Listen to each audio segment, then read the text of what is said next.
Alrighty everybody, so we're on to our next one with regards to all this back pain work and freeing the hips up. So one of the things you've probably been told, particularly if you have had really bad episodes of back pain, is you need to increase your hip mobility.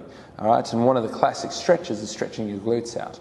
Now we're turning to all our yogis here and we go to a pigeon stretch, which a lot of people have done and a lot of people are really trying to get as much out of, but unfortunately the setup positions are pretty compromised. So Frank looks wonderfully mobile here if you look at her shape. But when we really draw some attention to the details of what we're trying to achieve, which is mobilize the glute, okay, we can really make a few changes that'll get a lot more out of the stretch. So if you set yourself back up nice and high, the first thing I want you to think about is dragging the shin of that leg you want to stretch as close to parallel with the mat as possible. And as Ash brings the camera around, we want to see a shin parallel with the front of the mat in that position.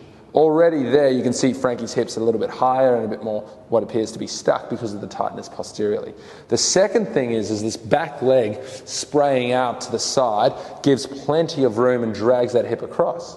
And all of a sudden it's like, oh, Frank's nice and bendy again. To make it a little bit more challenging, you square the back leg up towards the midline of the mat and all of a sudden, oh geez, this hip's really squealing and we're getting that isolated glute, piriformis, all sorts of those external rotators opening up. And then from here you bring your breath in. And we generally encourage movement, slow and controlled movement through ranges of motion.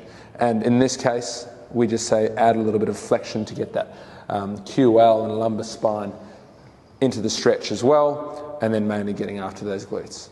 Okay, so really be conscious. Are you doing the stretch and kind of cheating your way through it, thinking, yep, I'm nailing it, or are you chasing the details of that front shin and its position and of the back leg and its position in relation to your trunk, your hips, and the stretch that you're after? Okay, chase the details, you're going to get a hell of a lot more out of it.